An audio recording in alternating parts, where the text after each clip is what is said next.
마태복음 2장 1절에서 3절에 있는 말씀입니다. 신약 페이지 2페이지 전후에 있습니다. 1절, 2절, 3절 교독하고 3절 말씀은 다 같이 합독하도록 하겠습니다.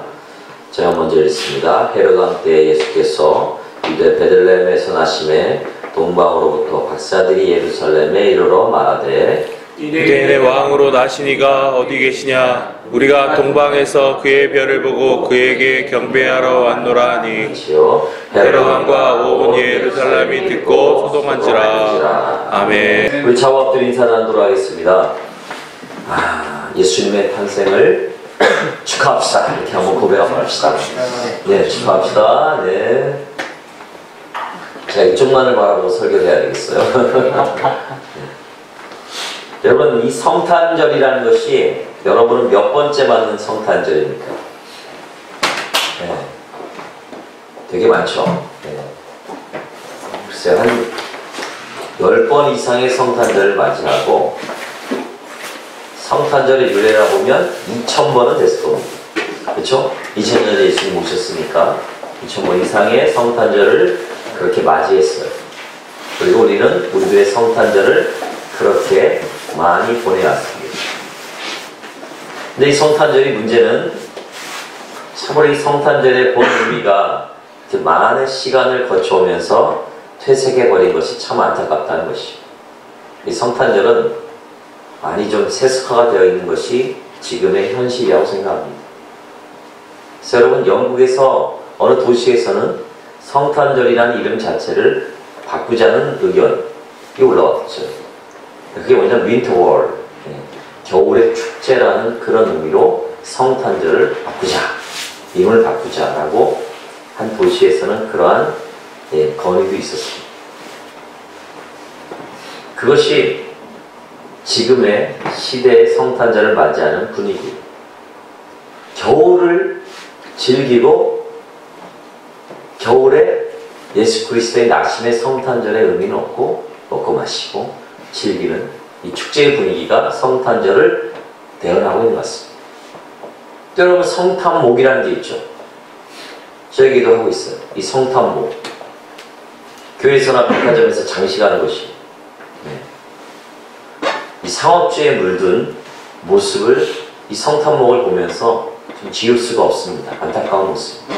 원래 이 성탄목의 뜻은, 유래는 에덴 동산의 생명나무와 그리스도의 십자가를 상징하는 것이었습니다. 이것이 성탄목이었는데 지금은 많이 퇴색되어 있고 상업주의 쪽으로 빠진 것을 우리는 발견할 수가 있습니다.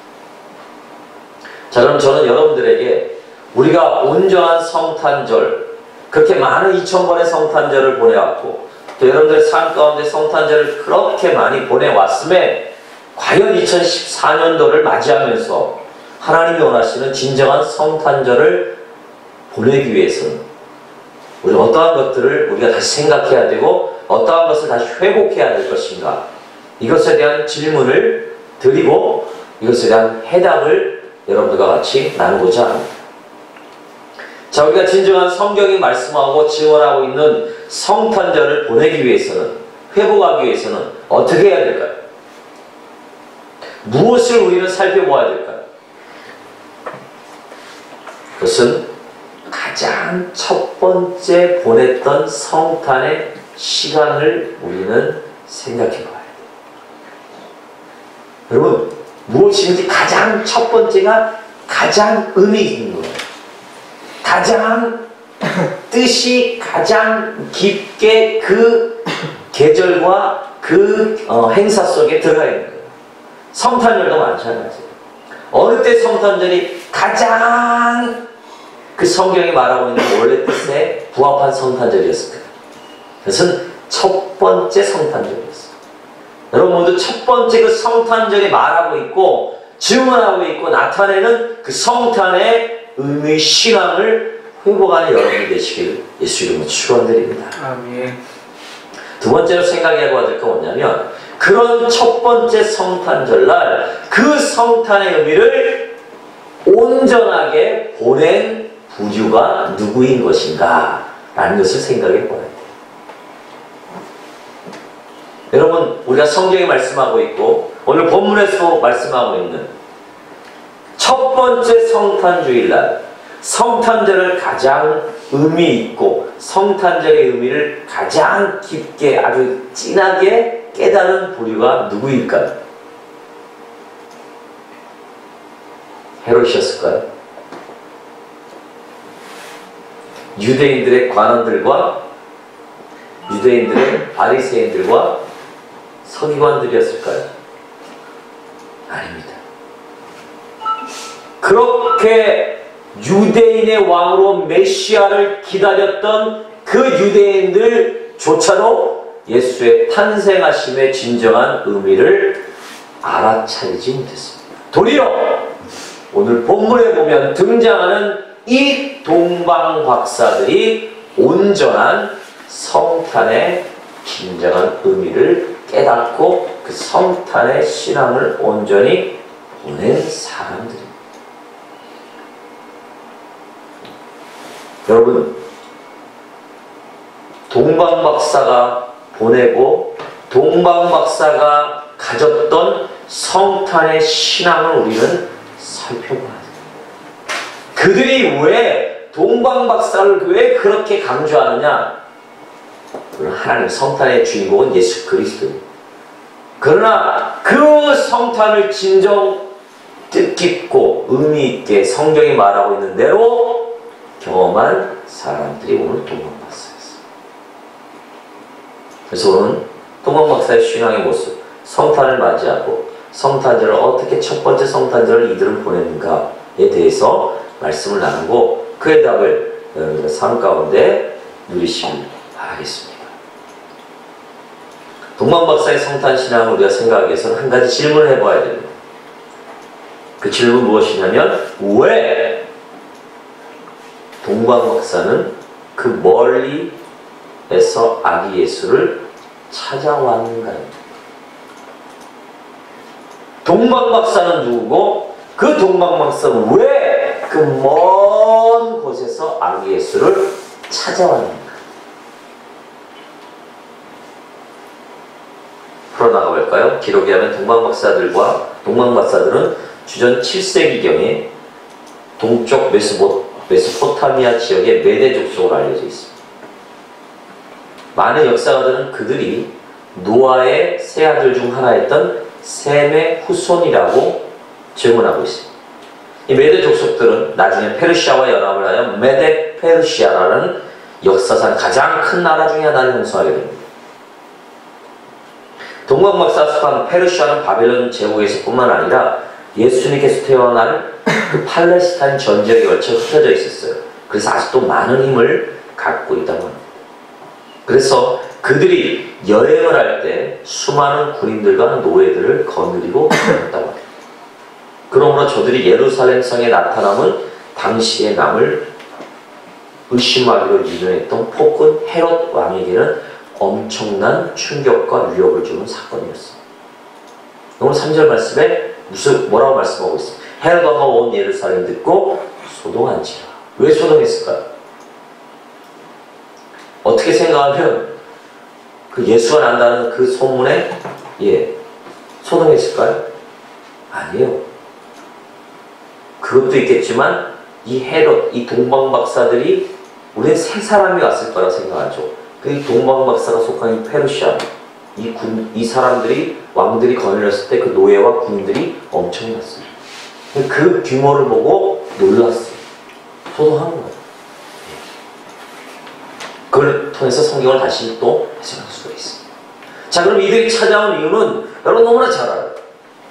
2절과 12절 말씀을 보면 메시아로 온 우리 주님 예수 그리스도를 경배하기 위함입니다. 성탄절 앞두고 주님 오심을 축하하는 우리가 가장 먼저 해야 할 올바른 신앙의 자세는 바로 주님께만 진정한 경배를 드리는 이 신앙을 회복해야 된다는 것입니다. 동방박사들은 한 큰 별을 발견하고 그 별이 암흑과 무지와 공포와 불안에서 신음하고 있던 인류를 죄에서 영원한 자유와 끝없는 행복을 주시기 위해 오신 예수 그리스도의 탄생을 알리는 것임을 확신했습니다. 동방박사는 그 먼 길을 찾아가 아기 예수님께 경배하고 그토록 귀중한 보배합을 여러 예물을 드린 이유는 단 한 가지예요. 이 분이 인류와 모든 우리 모두의 영원한 희망이심을 그들은 확신했다는 것입니다. 그래서 그 확신 안에 예수 그리스도께 진정한 경배를 드렸다는 것입니다. 아멘. 이 확신은 우리들에게 회복되어야 됩니다. 말의 흐름으로 끝나는 것이 아니라 오직 우리의 희망과 인류의 희망과 모든 죄에 대한 희망은 예수 그리스도밖에 없음을 아는 것에서 끝나는 것이 아니라 확신하고 그 삶을 살고 그분께 올바른 경배의 모습으로 나아가야 되는 것이 동방박사들의 신앙의 모습이었습니다. 네. 그들이 예수님께 그 먼 길을 마다 않고 찾아온 단 한 가지 목적에 우리의 영적인 눈이, 신앙의 초점이 맞춰져야 된다는 것입니다. 여러분, 누가 아기를 낳았어요. 그럼 우리가 일상적으로 생각해 봅시다. 현대적으로 생각해 볼까요? 누가 해산을 했다. 그러면 찾아가서 누구를 위로합니까? 아이고 우리 애기님, 아유 너무 잘생기셨네요. 애기에게 인사를 합니까? 아니에요. 그 산모에게 인사해야 돼요. 마리아와 마구간에 마리아와 예수님이 있었을 때 동방박사들은 누구에게 경배를 드렸어요? 우리가 간과하기 쉬운 문제지만 마리아에게 인사를 나누지 않았어요. 마리아에게 안부를 전하지 않았어요. 마리아에게 경배하지 않았어요. 오직 아기 예수님께만 경배를 드렸다는 것입니다. 여러분, 이 말씀이 의미하는 바가 크다는 것이에요. 우리가 진정으로 경배해야 될 분은 우리 예수 그리스도밖에 없다는 것입니다. 아이러니하게요, 예수님의 탄생은 수천 년을 두고 예언되었지만 정작 메시아의 탄생을 이스라엘 백성들은 전혀 몰랐어요. 베들레헴 새벽벌은 유대인들이 그렇게 기다렸던 메시아의 탄생을 알려주었지만 겨우 목자 몇 명이 그 사실을 알고 경배했어요. 도리어 헤롯 예수를 죽이고자 했습니다. 심지어 율법과 모든 예언에 능통한 제사장들과 서기관들도 베들레헴의 예수에 대한 소식을 듣고 무관심했던 것입니다. 그 누구보다 먼저 메시아의 나심을 알았어야 하고 가장 먼저 달려가 경배했어야 할 그들이었지만 전혀 그러지 아니하고 경배하지 않겠습니다. 사랑하는 성도 여러분, 2014년 이 성탄절에 맞이하고 성탄절을 기다리는 우리의 신앙 속에 우리는 진정 주님을 사랑하며 그 앞에 나와 지금 경배하고 있는가 내 자신을 돌아봐야 됩니다. 주님의 오심을 축하하며 이 절기에 우리는 지금 진정으로 경배하고 섬기고 있는 우리의 왕이 누구인지 분명히 확인할 수 있어요. 그것이 진정한 성탄을 맞이하는 참된 모습입니다. 지금 현대를 사는 우리에게는 이러한 모습이 없는지 생각해 보아요. 겉으로는 주님을 경배한다 하지만 속으로는 주님을 배척하고 자신의 이기심에 따라 물질을 경배하고 명예를 더 소중히 여기고 이 땅의 것들을 주님보다 더 사랑하는 모습이 없는지 우리는 우리 자신을 돌아봐야 된다는 것입니다. 그리고 메시아의 오심을 알고도 무관심했던 서기관들과 제사장들처럼 주님의 탄생을 마치 나와 아무 상관이 없는 것처럼 감사와 감격을 잃어버린 채 의무감으로 신앙생활하는 모습이 없는지 살펴봐요. 그런 성도님들 되시길 예수 이름으로 부탁을 드립니다. 두 번째로 동방박사의 신앙의 모습에서 이들이 예물을 드렸다는 사실. 성탄을 맞이하는 우리가 생각해야 할 것은 바로 그들이 아기 예수님께 나와 경배 드릴 때 보배합을 드려 예물을 드렸다는 것입니다. 예물을 드렸다는 것입니다. 자, 여러분 예물을 드리시길 바라겠습니다. 아멘. 이게 옛날식 설교.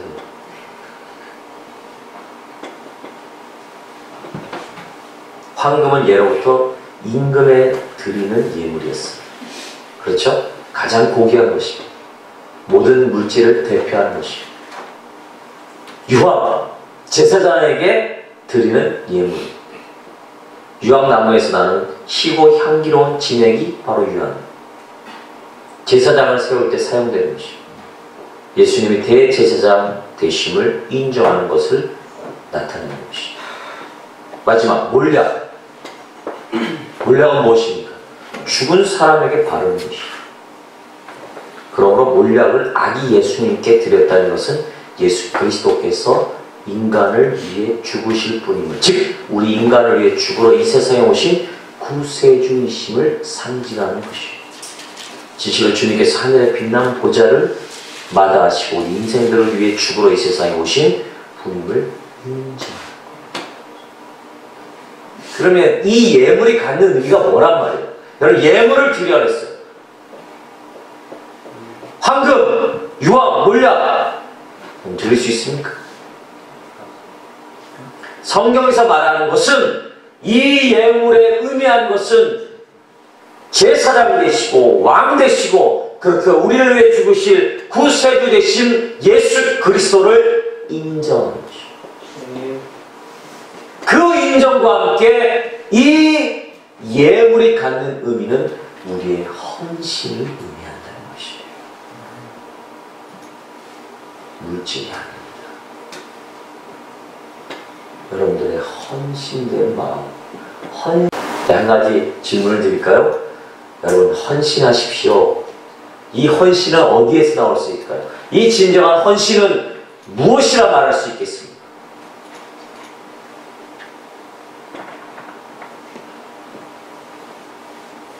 야고보서에 보면 이 헌신의 사람은 한 마음을 품은 사람이라고 얘기해요. 그리고 그 헌신된 사람은 수동적인 행복이 아닌 능동적인 행복을 아는 사람을 순종의 사람이라고 얘기합니다. 헌신의 사람이라고 얘기하는 것입니다. 여러분 동방박사가 그 예물을 드린 것은 그 예수가 왕이시고 제사장이시고 대제사장이시고 구세주임을 인정하는 것이었습니다. 그리고 그 예수 그리스도에 대한 확신으로 말미암아 그들이 그렇게 먼 길을 찾아와 아기 예수를 경배하는 이 능동적인 수동의 한마음, 이것이 바로 헌신이라는 것입니다. 하나님은요 수동적인 헌신을 원하지 않습니다. 하나님은 능동적인 헌신을 원하시는데 그 능동적인 헌신은 여러분의 삶 가운데 대제사장이요 왕이시오 구세주 되신 예수 그리스도를 경험하고 인정하고 확신할 때 가능하다는 것입니다. 이 예수 그리스도를 체험하시길 바라겠습니다. 이 예수를 확신하시길 바라겠습니다. 거기에서 나오는 경배, 거기에서 나오는 모든 예물의 모든 헌신의 모습이 여러분들의 예물이 될 수 있다는 것입니다. 물질만을 의미하는 것 절대 아닙니다. 나를 위해 십자가에서 피를 흘리시고 우리의 풍성한 삶과 영원한 생명을 허락하신 주님께 헌신하실 것을 요청받으시고 그 요청에 확신된 마음으로 나아가시길 예수 이름으로 축원드립니다. 그러면 우리가 진정한 헌신의 모습으로 예수를 경배하는 구체적인 방법은 무엇일까요? 고민 많이 했습니다. 어떻게 이 헌신과 이 예수 그리스도의 드림의 능동적인 이 성탄절의 신앙을 회복할 수 있을까? 한 가지 예화를 하고 그것에 대한 해답을 여러분께 제시하고 말씀을 마치고자. 그 다음은 바로 여러분들이 네 번째 동방박사가 되시길 예수 이름으로 부탁드립니다. 아멘. 우리 옆에 사람과 고백합시다. 네 번째 동방박사가 됩시다. 네 번째 동방박사가 됩시다. 가성적인 얘기 아니에요. 그럼 원래 유명한 설계자이고 찬송가 작시자이며 교수였던 헬반 다이크에 의하면 원래 동방박사는 3명이 아니라 몇 명이었다고요? 4명이었대요. 이 이야기를 알고 계신 분 있으신가요? 그의 이름은 알타반이었다. 3명의 동방박사가 이렇게 천문학을 같이 연구하다가 무척 강렬한 한 별이 나타남을 보고 메시아 탄생함을 깨닫고 그분께 경배하기로 다 약속을 했었어요. 그래서 일단 각기 흩어져 여행을 준비하고 또 왕께 드릴 예물을 준비해서 한 장소에서 만나 순례의 길을 떠나기로 했습니다. 그들이 살고 있던 페르시아와 유대 사이에는 무려 2000리나 되는 먼 길이었기 때문에 저들은 따로 여행을 준비를 하지 않을 수밖에 없어요. 알타반이 준비한 예물이 뭐였는지 아십니까? 청옥, 루비, 진주였습니다. 이 3가지였어요. 그런 알타반이 이 3가지 예물을 가지고 이제 각기 모이기로 한 그 장소로 출발했습니다. 근데 유브라데 강을 건널 무렵 종려나무 아래 쓰러져 있는 환자가 이 알타반의 눈에 들어왔어요. 이 알타반은 갈 길이 바빴지만 그에게 약을 발라주고 안전한 곳으로 옮겨놓고 놓은 다음에 갖고 있던 빵과 약을 그에게 다 주었습니다. 그리고 뒤늦게 약속 장소에 도착해보니 새 박사님이 떠나버렸어요. 그래서 알타반은 수없이 혼자서 온갖 고생을 하면서 예루살렘에 찾아갔지만 그 동방박사 친구들은 이미 그곳을 들렀다가 아기 예수님께 경배하고 꿈의 천사의 지시대로 다른 길로 돌아가 버렸습니다. 베들레헴에 가보니 아기 예수님도 헤롯의 공격을 피해 어머니 마리아와 요셉과 함께 애굽으로 피난을 간 뒤였습니다. 근데 그가 그 베들레헴에서 아기 예수가 어디 계신가를 찾고 있을 그때 또 한 여인의 비명소리가 들려왔어요. 급한 비명소리, 그 비명소리가 난 곳을 둘러보니 그곳에 한 여인이 젖먹이를 가슴에 안고 비명을 지르고 있었습니다. 한 군인의 칼이 그 어린 생명을 노리고 있었어요. 이때 알타반은 황급히 총을 그 군인에게 내어주면서 그 아이를 살려줄 것을 간청했습니다. 그리고 그 아이와 어머니를 피신시켰습니다. 그래서 헤롯 왕이 모든 아이들을 죽인 사건 그 현장에 한 아이를 살렸습니다. 이렇게 왕께들이 보석을 써버리고 그 아이를 구한 알타반은 하나님께 용서해 기도를 드렸습니다. 그 후에 아기 예수님을 찾아 애굽으로 나서게 되었습니다. 오랜 기간에 걸쳐 애굽에 이곳저곳을 찾아 헤매던 알타반은 노예 시장을 보았어요. 빈민촌을 보았어요. 사막 등을 두루 다니다가 여러 명의 불쌍한 사람들을 만났어요. 또 그는 할 수 없어 그들을 돕기 위해 가지고 있던 루비를 팔았어요. 그러나 뒤늦게 예수님께서 다시 유대 나라로 돌아갔음을 알게 된 알타반은 다시 먼 길을 떠나게 되었고 그러는 사이에 이미 33년이라는 세월이 흘러버렸습니다. 그러나 33년을 헤매면서 그 알타반이 지킨 것은 무엇이냐? 이 마지막 보물인 진주만은 꼭 간직하여서 그것은 꼭 왕께 드려야겠다는 마음을 먹었습니다. 그가 다시 예루살렘에 돌아왔습니다. 그가 돌아왔을 때 자기가 33년이나 찾아 헤매던 그 왕께서 글쎄 십자가를 지신다는 소식을 들었어요.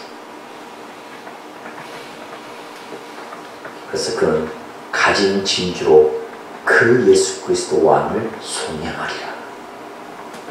내가 꺼내리라. 마침 그때 그의 눈에 빛 때문에 팔려가는 한 불쌍한 소녀를 또한 발견했어.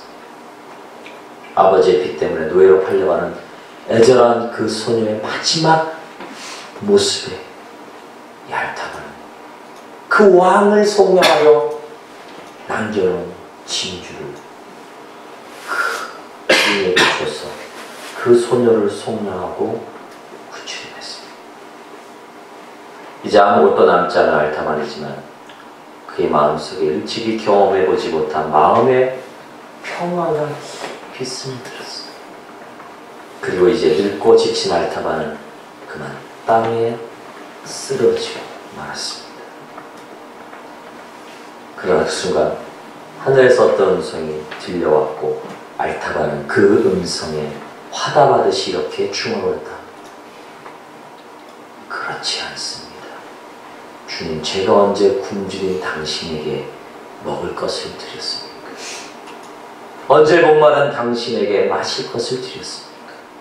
언제 낯선 당신을 보고 제가 안으로 맞아드렸습니까? 제가 언제 벌거벗은 당신에게 입을 것을 드렸습니까?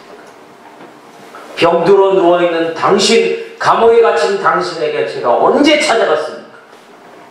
33년 동안 저는 당신을 찾아다녔지만 하지만 당신의 얼굴을 본 적도 섬겨드린 적도 없습니다. 라고 중얼거립니다. 알타반의 말을 멈추자 다시 하늘에서 소리가 음성이 들려왔습니다.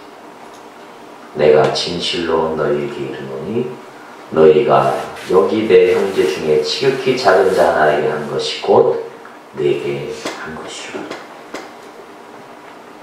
그리고 내 아버지께 복을 받을 자 알타반이여, 나와 창세로부터 너를 위해 예비된 나라를 상속하라 라는 음성을 들었다. 그가 그렇게 만나 뵙기를 소망하던 주님의 음성이 그에게 들려왔고 죽어가는 알타반의 얼굴 위로 기쁨의 광채가 잔잔히 떠올랐다고 합니다. 2014년 성탄을 맞이하며 어떠한 모습으로 주님께 진정한 경배의 모습을 드리고 어떠한 모습으로 주님께 진정한 여러분들의 예물, 헌신을 드리기를 원하십니까? 알타반의 그 네 번째 동방박사인 이 알타반의 삶을 여러분 사시길 바라십니다. 네, 말이 안 되지만 그 삶을 좀 사셔야 돼요.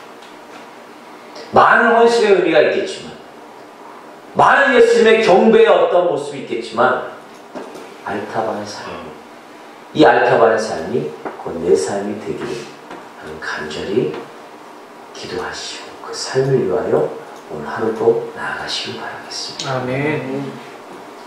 주님은 보이시지 않는 것 같지만 그렇게 가난하고 어렵고 힘든 내 삶의 주위를 돌아보며 그들에게 섬기고 그들에게 예수 그리스도의 사랑을 전하는 것이 진정한 예수를 경배하는 일이라고 생각되어집니다. 그 삶을, 그 알타반의 네 번째 동방박사의 삶을 열심히 여러분들의 삶의 실제 가운데 살아내시고 그 가운데 예수 그리스도의 진정한 칭찬받는 하나님의 네 번째 동방박사 되시길 예수님으로 축원드립니다. 기도하겠습니다.